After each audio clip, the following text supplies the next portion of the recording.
काल याच्यावर गृहमंत्री महोदयांनी आकडेवारीसहित स्पष्टीकरण दिलं। एकूण सगळ्यांना मिळून जे बॉन्ड्सचे पैसे मिळाले त्यातले 30% पैसे भाजपला मिळाले आणि 70% पैसे इतर सगळ्या पब्लिक पार्टींना मिळून मिळाले आणि त्याच्यामध्ये काँग्रेसला मिळाले। आता माझा सवाल आहे की राहुल गांधी काँग्रेसला मिळालेले पैसे परत करणार आहेत का?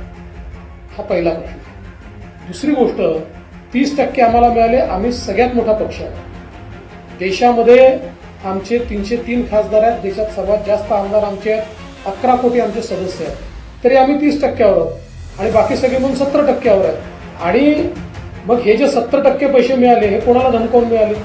खरं म्हणजे सगळ्यात महत्वाचं आहे की सुप्रीम कोर्टाचा निर्णय आहे, त्याच्यावर टिप्पणी करायची नाही।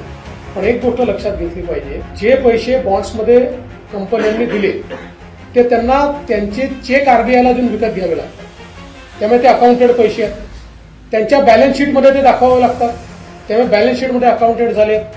ज्या राजकीय पक्षांना मिळाले त्या राजकीय पक्षांना आपल्या बॅलन्स शीटमध्ये दाखवावे लागतात आणि त्या बॅलन्स शीट पब्लिकली इलेक्शन कमिशनच्या वेबसाईटवर अवेलेबल असतात। त्यामुळे हे सगळे पैसे अकाउंटेड पैसे। याच्यापूर्वी जेव्हा निवडणुका लढल्या जायच्या त्यावेळी असे अकाउंटच नव्हते, मग हे पैसे कुठनं यायचे?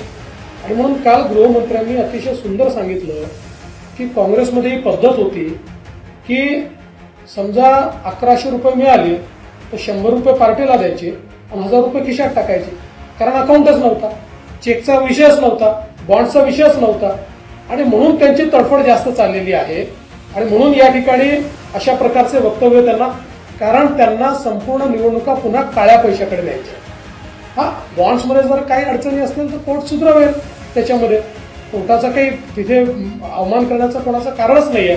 त्यामुळे मला असं वाटतं की या ठिकाणी राहुल गांधींचं वक्तव्य जे येत आहे ते केवळ काळ्या पैशाचा स्रोत बंद झाल्यामुळे ही त्यांची तडफड आहे।